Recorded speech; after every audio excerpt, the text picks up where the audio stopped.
Ralph, it feels like every Christmas gets busier and more expensive. How can I slow down and bring my family back to simple, meaningful traditions? Great question. Nearly 6 in 10 Americans feel the holidays have become too busy and overwhelming. Many say they struggle to find time to rest and connect with family. Hey, this is supposed to be a joyous season. 81% of adults say they're more stressed during the holiday season, and 30%, listen to this one, say their sleep suffers. They get fewer hours and poorer quality. Let me tell you right now, we all need to get our sleep. And 46% of Americans say they don't get the alone time they need during the holidays, even though, listen to this, 56% say such time is important for their mental health. Now, this one I'm not sure I agree with, but Abby, my producer, found this one, and it found that 63% of respondents say that holiday season is more stressful than tax season. Now, listen, I'm a tax guy. I'm not sure that that's true, but maybe it is, which just tells us how overwhelming this time of year can feel. So let me tell you this. The best memories aren't bought. Hear that loud and clear. They're built. True holiday joy comes from connection, not consumption. So on today's show, let's talk about how to build meaningful holiday traditions that won't cost you much. That's what we're going to cover on today's show. Welcome to the show. I'm Ralph. My goal every day is to help you break that cycle of financial shame and do it with confidence. And listen, I've spent decades watching families stress over money. And I've seen the lasting peace that's families' favorite memories. They didn't come from gifts. They didn't come from anything but those small, consistent traditions. And guess what? They weren't big, expensive plans either. I'll give you a great example of that. When I was a kid, the big thing every Christmas, I used to look forward to this. It was the best day of the year. We would go to my grandparents' house. Now, I'm going to tell you a little bit of a side thing. I was chatting with Abby before we got started today. My grandmother liked to make a Christmas turkey. Let me tell you, she would start cooking this turkey the day before Christmas. By the time it was Christmas dinner, man, you put the knife in the turkey and it kind of fell away. But she loved to do it. But it was really the only day of the year that the family gets together. I had this weird kind of family dynamic where one side didn't talk to the other, but something about the magic of Christmas, everybody just got along.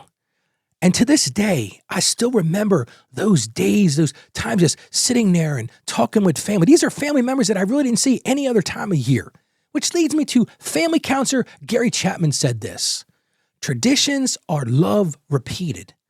I want to say that again because he said repeat. I think it's so key. Traditions are love repeated. So let's ask ourselves today's question. How can I build meaningful holiday traditions? I've got 5 ways that you can do that. Number one thing, you got to look at this. Traditions are the anchor. They really are. Family routines provide emotional security for both kids and adults. I remember as a kid, everybody knew. Christmas Day, you knew where you were going. And as a kid, I knew, here's what we're going to do. I didn't even make it. There was no other thought process. Same thing for the adults. They knew what was going to happen.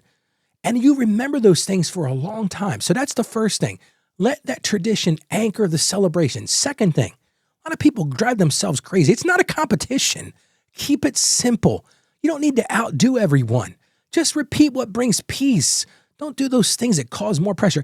I see moms, I see grandmothers, I see people just absolutely stressed out over the holidays because they're trying to one-up somebody else. It's not about that. Keep it simple. Keep it peaceful. That's what you're going to remember, which leads me to the third thing. Focus on meaning. We're celebrating Christmas for a reason. Maybe for you, it's lighting candles, or maybe here's a great idea. Read Luke chapter 2. It's all about the birth of Jesus. So many people don't even know what that's all about. Or maybe it's a great day to write some gratitude notes. They don't cost you anything. See, it's not about the gifts. The whole point, listen, the whole point of Christmas, I can encapsulate it really simple, is to celebrate the birth of Jesus. We will never get a better gift than that. That's the whole point of the season. Number 4 thing, be consistent. I love consistency, especially as a young kid. A small act repeated every year after year becomes sacred in memory. That was my sacred thing. Those traditions were consistent. I remember, here's a sad story. I remember my mom and dad split up. And all of a sudden there was this big question, like, what are we going to do? And I remember that particular year, my dad sat on the sideline. And I remember talking to him that night. And he was crushed because it was such a thing that held the family together.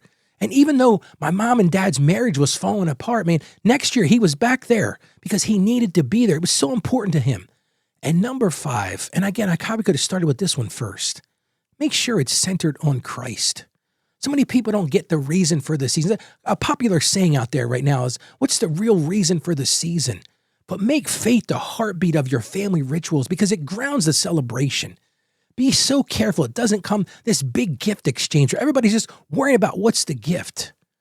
Think about this one. Abby found this statistic also. Only 22% of Americans say they could accurately tell the Christmas story from the Bible from memory.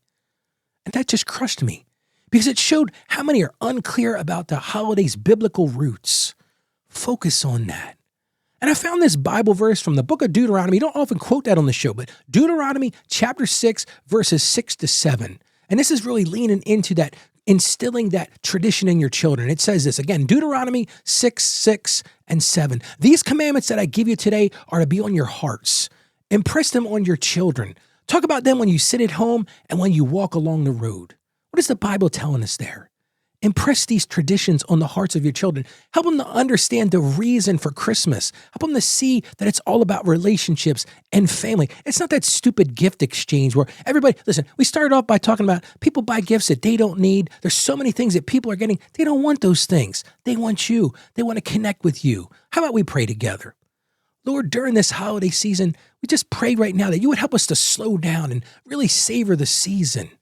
Lord, help me to teach my family the value of time and the value of relationships over that stupid gift exchange and all those, they're trying to one-up everybody and outdo everybody else. Lord, help us to really focus on traditions that reflect our gratitude for what you've given us, Lord, and the faith in Jesus Christ. Help us to really understand the Bible story and help us to really dwell on the real and true reason for this season. We ask this in confidence in the name of Jesus. Amen. So here's your action item for today. I want you to start thinking, a little brainstorming today. Start one new, simple, low-cost tradition during the holiday season. Think about it. Think about something that brings peace and something that brings togetherness without spending a dime. This is a great time to celebrate with family during the holidays, but think about those traditions that you could start right now that your grandchildren and people, your grandchildren's grandchildren will someday say, I remember when we used to do that as a family. Those things will matter so much more than the gifts down the road. And if this episode spoke to you, I want to encourage you right now, share it with somebody. Share it with a friend or a family member. You can do it simply. Text them. Say, hey, maybe you're feeling overwhelmed by the holiday season. Remember, they don't have to live in that feeling of overwhelm. Send them to the show. Send them this episode if you will. You can share it right in your podcast app, or if you're on YouTube, just click on share. Because maybe this love can bring a little peace this year to their show or to their life. And if you thought of somebody about listening to this, maybe you've got somebody in mind, you're thinking, Ralph, I know exactly who needs to hear this. Maybe that may be God just speaking to you right now. So reach out and connect with them. Just send them to our website. That's financiallyconfidentchristian.com. It could be a huge impact on this. You know, so many people are overwhelmed by Christmas. There's a lot of reasons for that. A lot of times it brings up people they've lost and tough times they've been through. Man, so let's put our arms around those people and let's really embrace them and help them to find joy in the holidays. Because remember this, the holidays were never meant to drain our wallets, and they certainly weren't meant to drain our energy. They were really meant to draw us closer and to celebrate God, to be with one another. So take a breath right now.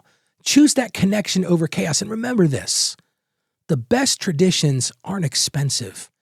But man, they are super meaningful. So thank you for joining me today. I want to encourage you right now, go out there and be a financially confident Christian. Stay financially savvy, embrace the holidays with joy. God bless you, and I'll see you on tomorrow's show.